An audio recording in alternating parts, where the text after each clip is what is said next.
크림대교에서 발생한 강력한 트럭 폭발로 다리의 2개 차로 도로 상판이 완전히 붕괴됐습니다. 가뜩이나 밀리고 있는 러시아군은 보급에 타격을 받게 됐는데 러시아 내부에서는 보복 공격을 주장하는 목소리가 나오고 있습니다. 이 소식 국제부 연결해 알아보겠습니다. 강성훈 기자. 네, 국제부입니다. 우크라이나 공격 가능성이 나왔다고 하는데 근거가 있는 겁니까?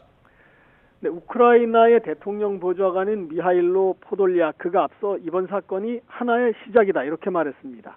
이번 폭발에 우크라이나가 관련돼 있음을 시사한 건데 그러나 포돌리아크는 원인 조사가 진행되면서 러시아 내부의 문제일 수 있다는 점을 부각하고 있습니다. 문제의 트럭이 러시아 본토에서 출발했는데 이것은 폭발이 러시아에서 조종됐음을 보여주는 것이다 이런 주장입니다. 아울러 러시아 국내의 전쟁 반대 분위기를 상기시키면서 푸틴 정권 내부의 싸움에 의한 것일 수도 있다는 점도 언급했습니다.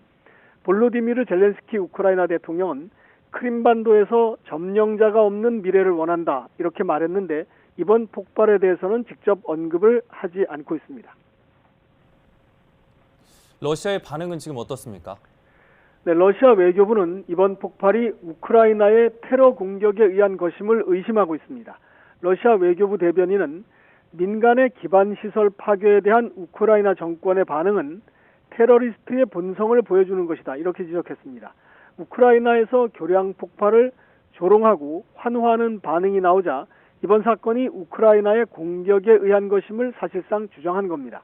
러시아 내부의 친푸틴 세력들은 이 폭발 원인 조사와 관계없이 우크라이나를 배후로 지목하면서 즉각적인 보복에 나설 것을 요구하고 있습니다. 앞서 푸틴 러시아 대통령은 폭발 직후에 크림 대교와 또 크림반도 내의 에너지 시설에 대한 보안 강화령을 내렸습니다. 이 보안 강화 대상에는 크림반도와 본토 사이의 케르치 해협을 건너는 모든 교통수단 그리고 이 부근의 전력망, 가스관 등이 포함되어 있습니다. 크림대교가 끊기면 이 러시아군의 보급에 차질이 생길 수도 있는데 지금은 어떤 상황입니까? 네, 위성 사진을 보면 크림대교는 왕복 4차선 도로 가운데 2개 차로의 상판, 수십 미터가 지금 보시는 것처럼 붕괴가 됐습니다. 왼쪽 철로는 그대로 외형은 남아있는데 오른쪽에 도로 4개 차로 가운데 2개 차선이 완전히 주저앉은 걸 볼 수가 있습니다. 러시아 국방부는 기존의 육로와 해로가 있어서 이런 상황에서도 우크라이나 남부의 주둔 부대에 대한 보급은 충분히 이루어질 수 있다 이렇게 주장을 해놨습니다. 실제 상황을 보면 러시아는 우선 이번 폭발에도 피해를 입지 않은 쪽 그러니까 한쪽 방향 러시아 방향 두 개 차선 도로에 대해서 버스와 경차의 운행만을 현재 부분적으로 진행하고 있습니다. 하지만 미국 뉴욕타임스 신문은 러시아 국방부가 보급이 괜찮다고 했는데 이것이 어떻게 가능한지에 대한 충분한 설명을 하지 않았다 이렇게 보도를 했습니다. 월스트리트 저널도 교량 설계 전문가와의 인터뷰를 통해서 이번 폭발로 크림대교의 구조가 손상이 돼서 완전 복구에는 수개월이 걸릴 수 있다 이렇게 내다봤습니다. 이 신문은 또 열차 운행이 재개됐다고는 하지만 일정 수준 이하의 가벼운 열차에만 통행이 허용될 수 있다 이렇게 분석했습니다. 결국 폭발 원인이 관심일 텐데 나온 것이 있습니까?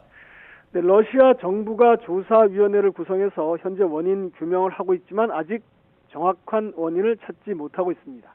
러시아 조사위원회는 지금까지 이 폭발한 트럭이 크림반도 건너편 러시아 쪽 이 크라스노다르 지역에 사는 한 남성의 소유다 이런 것을 밝혀냈습니다. 러시아 당국은 이에 따라서 이 트럭의 소유주로 알려진 남성의 집을 수색하고 또 트럭의 이동 경로를 현재 조사하는 중입니다. 하지만 트럭 운전사의 신원은 물론이고 생존 여부조차 아직 확인이 되지 않고 있어서 이 조사의 난항이 계속되고 있습니다. 지금까지 국제부에서 전해드렸습니다.